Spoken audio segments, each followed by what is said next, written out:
ఒక్కసారి కొమ్మూరి గోల్డ్ కి కాల్ చేయండి. తాకట్లో ఉన్న మీ బంగారాన్ని విడిపించి మార్కెట్ ప్రైస్ కి వాళ్ళు కొనుక్కుని మిగతా డబ్బులు మీకు ఇచ్చేస్తారు.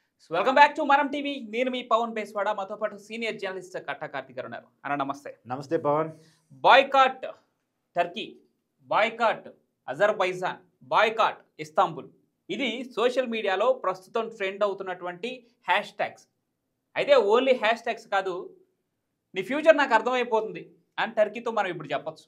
ఎందుకంటే ఏటా 1200 కోట్ల రూపాయలు. ఇదేం బిజినెస్ తెలుసా?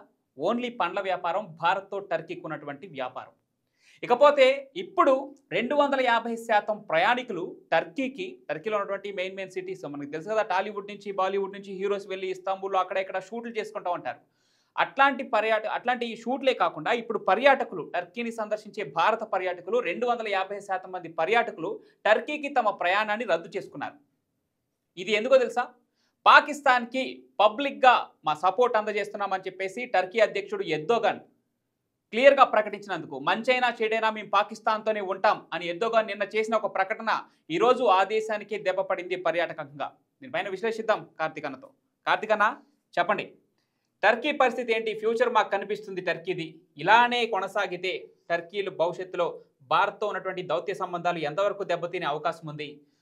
టర్కీ స్టాండ్, పాకిస్తాన్కి సపోర్ట్ చేసినటువంటి టర్కీ స్టాండ్ని ఎలా చూడాలి? టర్కీ యాపిల్ చాలా ఫేమస్. పెద్ద ఎత్తున యాపిల్ వ్యాపారం జరుగుతూ ఉంటుంది భారతదేశంలో. తర్వాత మన టూరిస్టులు, మీరు చెప్పేగా పండ్ల వ్యాపారం 1200 కోట్లు అని కొత్తగా చెప్పేది ఉంది. తర్వాత మన టూరిస్టులు టర్కీకి పోవడం ఫలితంగా 3700 కోట్లు పర్ ఇయర్ ఆదాయం వాళ్ళకి మన వల్ల. ఇది 3500 కోట్లు, అది 1200 కోట్లు అంటే అది చిన్న దేశం. ఈ ఎకనమీ చాలా గొప్పది వాళ్ళకి. ఈ మనం చెప్పే అమ్మటి 3700 కోట్లు 1200 కోట్లు చాలా పెద్దది. టర్కీ చాక్లెట్ నుంచి నువ్వు చెప్పినటువంటి యాపిల్ వరకు ఇవన్నీ కూడా టర్కీ మన దగ్గర వ్యాపారం చేసుకుంటా ఉంటది. ఎగుమతులు దిగుమతులు జరుగుతూ ఉన్నాయి టర్కీకి మనకి. నిజానికి టర్కీ అనేది మొదటి నుంచి పాకిస్తాన్తో ఉన్న దేశమే. పాకిస్తాన్ ఫ్రెండ్లీ దేశమే. మొదటి నుంచి భారత్ యాంటీ దేశమే. అంటే ఇస్లామిక్ కంట్రీ కాబట్టి సో ఆ రకంగా వాళ్ళకి మిత్రత్వ భావాలు. కానీ టర్కీకి ఎప్పుడు ఆపద వచ్చినా సరే, మనకి మిత్రుడు కాకపోయినా సరే, మన శత్రువుకి మిత్రుడైనా సరే, మనం ఆయన సాయం చేస్తూనే ఉన్నాం. మనం ఎందుకు అందరికీ మానవతా దృక్పథం చూపించే బాధ్యత భారతదేశం మీద ఎప్పుడు ఉంటుంది కాబట్టి ఒకటి. రెండోది ఏంటంటే టర్కీ సాయం చేస్తే పాకిస్తాన్ నుంచి దూరం చేయగలిగితే, ఎందుకంటే పాకిస్తాన్ టెర్రరిస్ట్ కంట్రీగా ఉంది కాబట్టి దూరం చేయగలిగితే, మన భారతదేశం శాశ్వత సభ్యత్వ దేశం ఐక్యరాజ్య సమితిలో అడిగినప్పుడు మనకి అనుకూలంగా ఓటు వేయకపోయినా సరే వ్యతిరేకంగా ఓటు వేయదు, తటస్థంగా ఉంటది అనే కారణం చేత టర్కీకి ఏ కష్టం వచ్చినా ఏ ఆపద వచ్చినా భారతదేశం తోడుగా ఉంటూ ఉంది. ఒక చిన్న విషయం చెప్తా. టర్కీకి వెరీ లేటెస్ట్ గా పూర్వరంగంలో పోయి నేను చెప్పట్లే, 2023లో టర్కీలో భూకంపం వచ్చింది. ఆ భూకంపం వచ్చినప్పుడు మన వాళ్ళు ఆపరేషన్ దోస్తీ అనేటువంటి ఒక ఆపరేషన్ పెట్టుకొని మనం డైరెక్ట్గా టర్కీకి లేదు, డబ్బులు సాయం చేయడం కాదు, అక్కడ టర్కీకి మన ఆర్మీని పంపించి సేవలు అందించాం, హాస్పిటల్ పెట్టించాం. టర్కీలో అప్పటికప్పుడు ఇమీడియట్ హాస్పిటల్ ఏర్పాటు చేపించేసి వాళ్ళకు వైద్య సేవలు చేపించాం, సపర్యలు చేశాం. ఇవాళ వాళ్ళ జనాన్ని చాలా మందిని కాపాడింది ఎవరు అంటే భారతీయ ఆర్మీ. వాళ్ళ దోస్త్ అనుకున్న పాకిస్తాన్ ఏమో కామ్గుండిపోయింది. మనం మాత్రం ఆపరేషన్ దోస్తీ పేరుతో టర్కీలోకి వెళ్ళి వైద్య సేవలు అందించి వాళ్ళకి చాలా హెల్ప్ చేసి వాళ్ళ ప్రాణాన్ని కాపాడాం. సో ప్రాణాన్ని కాపాడిన వాళ్ళని ఏమంటారు?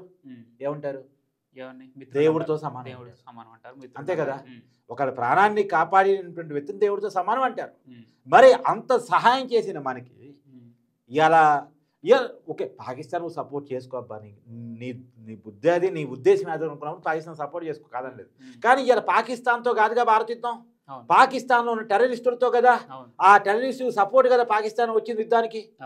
ఇప్పుడు భారతదేశంలో కాశ్మీర్ భూభాగంలోకి వచ్చి భారతీయ యాత్రికుల మీద, నిరాయుధుల మీద టెర్రరిస్టులు 26 మందిని మతాన్ని అడిగి చంపేస్తే దానికి రియాక్షన్ లో ఆ ఉగ్రవాదులు ఎక్కడున్నారని ఐడెంటిఫై చేస్తే పాకిస్తాన్లో ఉన్నారు, పీఓకేలో ఉన్నారని తెలుసుకొని మన ఆర్మీ అక్కడ దాడులు చేస్తే ఆ దాడులు చేయటాన్ని కూడా పాకిస్తాన్ జీర్ణించుకోలేక ఆ ఉగ్రవాదులకి పాకిస్తాన్ జెండాలు కలిపి అంత్యక్రియలు చేసి అఫీషియల్ గా వాళ్ళని ఓన్ చేసుకొని వాళ్ళ తరపున భారతదేశానికి కవిస్తూ యుద్ధానికి వచ్చింది.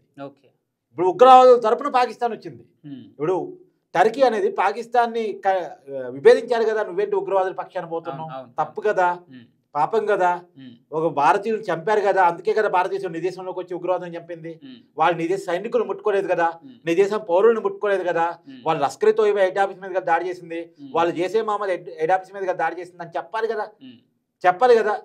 కానీ చెప్పకపోగా పైగా ఏదో డబ్బులు సపోర్ట్ చేస్తే వేరు, ఆయుధాలు సపోర్ట్ చేస్తే వేరు. డైరెక్ట్గా టర్కీ ఆర్మీ వచ్చి పాకిస్తాన్తో వచ్చేసి మన మీద యుద్ధం చేసే ప్రయత్నం చేసింది. కాశ్మీర్లో మన వాళ్ళు 26 మంది చనిపోతే కనీసం సంతాపం చెప్పలేదు, కనీసం ఖండన చేయలేదు. ప్రపంచం అంతా ఖండించింది, తప్పు, ఈ ఉగ్రవాద చర్య మేము తీవ్రంగా ఖండిస్తున్నాం, నిరాయుధమైనటువంటి ప్రజల మీద ఇలా చేయటం తప్పు అని చెప్పేసి చెప్పింది. కామన్ సెన్స్ ఉన్నోడు ఎవడైనా సరే 26 మంది నిరాయుధుల్ని దొంగచాటుగా వచ్చి చంపేస్తే ఖండిస్తారు. బాధ్యత అది. రోడ్డు మీద నీ కళ్ళ ముందు ఏదో ఇన్సిడెంట్ జరిగింది, ఓ తప్పు జరిగింది, నువ్వు కాపాడలేకపోయినా సరే ఈ తప్పు అని ఖండిస్తావు. అట్లా జరిగి ఉండకూడదు, అట్లా చేసి ఉండకూడదు, చేసిన వాళ్ళని పోలీసులు పట్టుకుంటే బాగుండు అని చెప్పేసి మనం తెలుపుతాం అంటావు కదా. ఇప్పుడు టర్కీ వచ్చి మన తరపున ఉండమని చెప్పట్లే, కానీ జరిగిన సంఘటన అయితే ఖండించాలి కదా. కానీ ఉగ్రవాదాన్ని సపోర్ట్ గా టర్కీ వెళ్ళింది. అక్కడ చనిపోయింది ఎవరు? పర్యాటకులు. పహల్గాంలో చనిపోయింది పర్యాటకులు. ఈ రోజు అదే పర్యాటక శాఖతో భారతదేశం ఎంత ఆర్థిక శక్తిని టర్కీకి అప్పచెప్తుంది. చాలా వ్యాలిడ్ పాయింట్. ఇప్పుడు యాత్రికులని చంపారు అంటే మన భారత పర్యాటకాన్ని దెబ్బతీయాలి, కాశ్మీరీ పర్యాటకాన్ని దెబ్బతీయాలని చూస్తున్నారు. అదే పర్యాటకం మీద బతుకుతున్న దేశం టర్కీ. పర్యాటకం విలువేంటో ఆ దేశానికి తెలుసు. ఇందాక మీరు చెప్పినట్టు బాసటగా నిలిచింది భూకంపం అటువంటి విపత్కర పరిస్థితుల్లో టర్కీకి భారతదేశం బాసటగా నిలిచింది. ఇక్కడి నుంచి మా సైనికులు పంపించి మీకు వైద్య సహకారాన్ని అందించి మీకు మెడిసిన్ అందజేసింది భారతదేశం. దాంతో పాటుగా మీరు ఆర్థికంగా నిలదొక్కుకోవడానికి ఎప్పటి నుంచో 1948 నుంచి ఎలా అయితే కొనసాగుతుందో, ఎక్కడైతే అంటే మా చలనచిత్ర రంగం మీ దగ్గరకు వచ్చి ఎలా అయితే షూటింగ్ చేసుకొని మా పర్యాటకులు ఎక్కడైతే మీ దేశానికి వచ్చి ఎలా మీకు ఆర్థిక శక్తిని మూట కట్టి అప్పచెప్తున్నారో ఆ రకంగా కూడా ఆర్థికంగా సహాయం చేసింది భారత్ మీకు. ఈ రోజున అదే పర్యాటకులు భారతదేశంలో అంతర్గతంగా అంతమైపోతే ఉగ్రవాదుల దాడిలో మీరు వ్యతిరేకించరా? తిరిగి పాకిస్తాన్కే సపోర్ట్ చేస్తారా? ఉగ్రవాదం పైన పోరాడుతున్న భారత్కి మీరు బాసటగా నిలవపోయినా పర్లేదు, తిరిగి పాకిస్తాన్కి ఉగ్రవాద దేశానికి మీరు సపోర్ట్ చేస్తే ఈ రోజు భారత్ ప్రతీకార చర్య ఏ విధంగా ఉంటుందో మీరు ఈ రోజు అనుభవిస్తున్నారు. ఇందాక మనం చెప్తున్నాను, వాళ్ళు పాకిస్తాన్ సపోర్ట్ చేసినట్టు కాదు నేను అనుకోవటం, డైరెక్ట్ గా ఉగ్రవాదాన్ని సపోర్ట్ చేసినట్టు. ఉగ్రవాదాన్ని సపోర్ట్ చేసేవాడు కూడా ఉగ్రవాదతో సమానం. ఆ ఉగ్రవాదులకి ఇలా భారతదేశం బుద్ధి చెప్పదలుచుకుంది. అందుకే వాళ్ళతో దౌత్యపరమైన వాణిజ్యపరమైన సంబంధాలన్నీ కట్ చేసుకుంటారు ఉంది. భారతదేశంలో మార్కెట్ చేసుకుంటారు, భారతదేశం డబ్బులు తీసుకుంటారు, భారతదేశం సహాయం తీసుకుంటారు, భారతీయుల వల్ల బతుకుతారు. కానీ భారతదేశంలో దాడి జరిగితే మాత్రం చక్కలు కొట్టుకుంటారు, భారతదేశం మీద యుద్ధం జరిగితే మాత్రం భారతదేశానికి వ్యతిరేకంగా వస్తారా? ఇక్కడ ఇందాక మనం ఒక బిఫోర్ వీడియోలో మనం ఒక మాట్లాడుకున్నాం. సింధు జలాల కోసం ఈ రోజు పాకిస్తాన్ కాళ్ళ బేరానికి వచ్చింది మనం మాట్లాడుకున్నాం కదా. ఈ రోజు టర్కీకి boycott Turkey, boycott Istanbul, boycott Azerbaijan అని ఈరోజు సోషల్ మీడియాలో ట్రెండ్ అవుతున్న నేపథ్యంలో టర్కీ కూడా కాళ్ళ బేరానికి దిగింది. దానికి సాక్ష్యమే అక్కడ ఉన్నటువంటి పర్యాటక శాఖ అధికారులు మీరు అంటే భారతదేశం నుంచి వచ్చే పర్యాటకులకి టర్కీలో ఎటువంటి ప్రాణహాని జరగదు, మాది భరోసా, దయచేసి రండి మా దేశానికి రండి అని చెప్పేసి ఈ రోజు అడుక్కుంటా ఉంది టర్కీ. భారతీయులు ఎవరు వెళ్ళరు, వెళ్ళకూడదు, దయచేసి మేము భారతీయులందరికీ పిలుపునిస్తున్నాం. భారత ప్రభుత్వం కూడా విజ్ఞప్తి చేసింది, టర్కీతో మనకున్న సంబంధాలన్నీ మనం కట్ చేసుకుంటా ఉన్నాం. టర్కీకి ఈ సమ్మర్ లో వెళ్దాం అనుకున్న వాళ్ళంతా ఆ పర్యటన రద్దు చేసుకోండి. 250% మంది పర్యాటకులు టర్కీకి రద్దు చేసుకున్నారు. ఆశ్చర్యం ఏంటంటే ప్రభుత్వం స్పందించడానికంటే ముందే టూరిస్టులు స్పందించారు, టూరిస్ట్ సంస్థలు స్పందించాయి. మేము టర్కీకి వెళ్ళట్లేదు అని చెప్పేసి ఎవరికి వాళ్ళు వీడియోలు చేసి పెట్టారు. మేము ఆ ప్రయాణాన్ని క్యాన్సిల్ చేసుకున్నామని విమాన టికెట్ చించేసి మరి వీడియోలు చేసి పెట్టారు. వాళ్ళందరికీ వాట్సాప్ చెప్పాలి. నిజానికి ఇక్కడ ఒక మాట చెప్పాలి, ప్రతి ఒక్కళ్ళు అంటే దేశంలో భారతదేశంలో ఉన్న పౌరులందరూ బార్డర్కి వెళ్ళి సెక్యూరిటీ ఇవ్వలేరు, ఒప్పుకోవాల్సిన విషయం. ఎవరు దేశానికి అంటే తమ ప్రాణాలు అర్పించడానికి ఒక అవకాశం రాదు, కేవలం బోర్డర్లో పనిచేసే సైనికులు మాత్రమే ఒక అవకాశం వచ్చింది.